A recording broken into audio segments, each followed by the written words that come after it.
दोस्तों, जैसा कि आप सभी लोग जानते हैं कि रूल 72 के तरफ होने वाले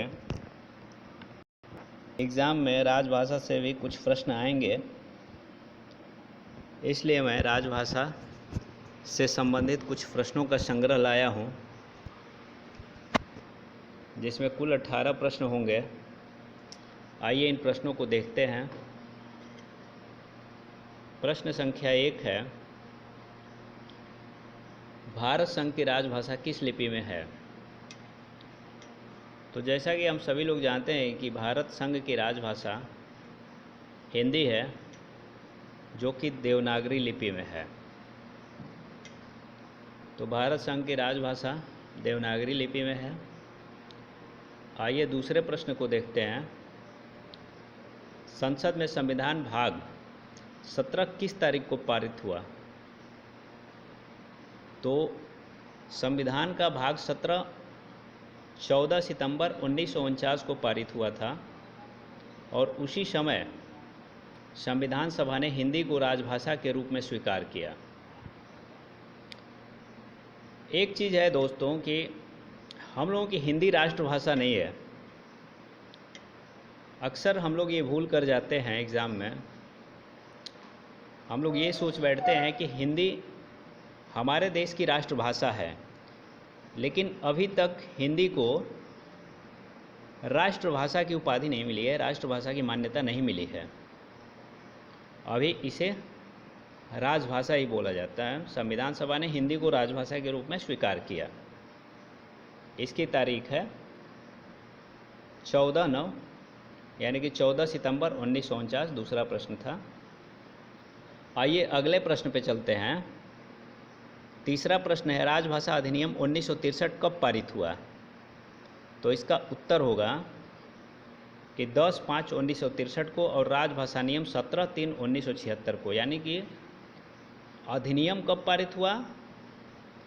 तो 10/5/1963 को, और जब पूछेगा कि राजभाषा नियम तो ये 17/3/1976 को।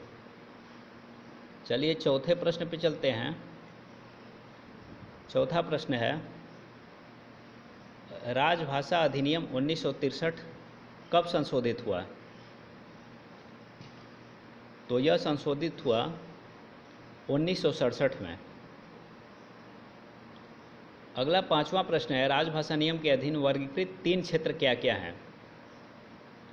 तो राजभाषा नियम के अधीन भारत के क्षेत्रों को 3 क्षेत्रों में बांटा गया है। भारत को 3 क्षेत्रों में बांटा गया है, क, ख व ग।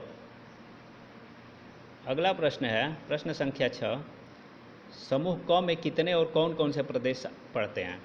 तो समूह क के अंतर्गत देख लीजिए, बिहार है, छत्तीसगढ़ है, हरियाणा है, हिमाचल है, झारखंड, मध्य प्रदेश, उत्तर प्रदेश, उत्तराखंड, दिल्ली, अंडमान निकोबार, कुल 11। तो एक प्रश्न इसमें और बन सकता है कि समूह क के अंतर्गत कुल कितने क्षेत्र आते हैं? तो टोटल 11 क्षेत्र आते हैं जो इसमें दिए गए हैं।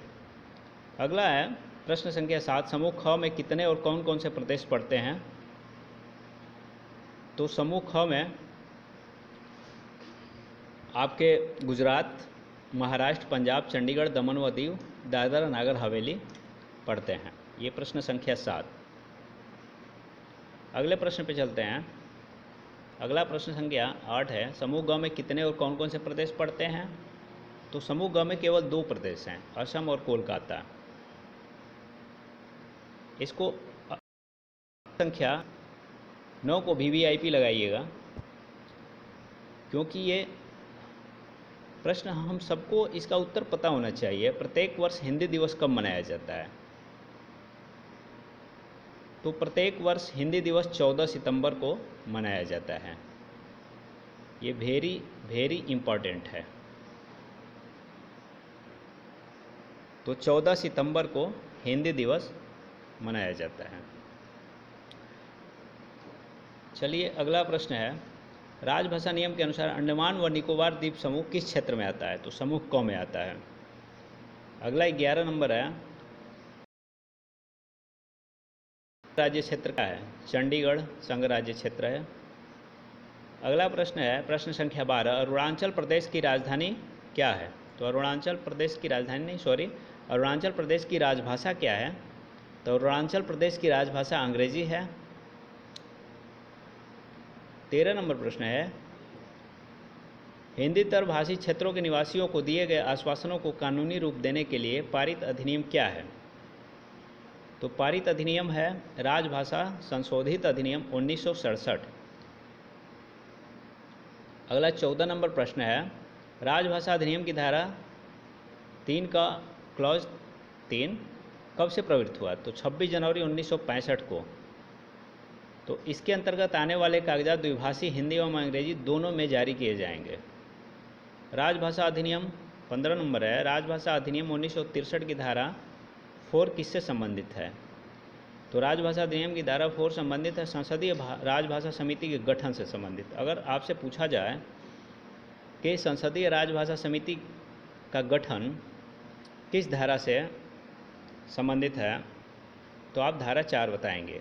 या इसको ऐसे भी पूछ सकता है कि राजभाषा अधिनियम 1963 की किस धारा के तहत राजभाषा समिति का गठन होता है, तो आप धारा 4 लिखेंगे। ये प्रश्न संख्या 15 था। चलिए अगले प्रश्न पे चलते हैं। प्रश्न संख्या 16, अनुच्छेद 343 से 351 संविधान के किस भाग में है? तो ये भाग 17 में है। भाग 17 में दिया गया है 343 से 351 जो कि राजभाषा संबंधित है। अगला प्रश्न है, राजभाषा अधिनियम की धारा 7 का संबंध किसके साथ है? तो 7 का संबंध उच्च न्यायालयों के निर्णयों में हिंदी या अन्य राजभाषा के वैकल्पिक प्रयोग से संबंधित है। अंतिम प्रश्न है प्रश्न संख्या 18, राजभाषा अधिनियम 1963 की धाराएं 6 और 7 किस राज्य पर लागू नहीं होती है? तो जम्मू कश्मीर पर लागू नहीं होती है 1963 की धाराएं 6 और 7। लेकिन अब जो है ये लागू होती है क्योंकि जम्मू कश्मीर से धारा 370 अनुच्छेद 370 हट गया है। अतः प्रश्न संख्या 18 राज्य में लागू नहीं होती है। ये पहले था लेकिन अब जम्मू व कश्मीर में भी ये लागू होगी। तो दोस्तों ये राजभाषा का पार्ट 1 था। पार्ट 2 बहुत जल्द हम लेकर आएंगे। धन्यवाद।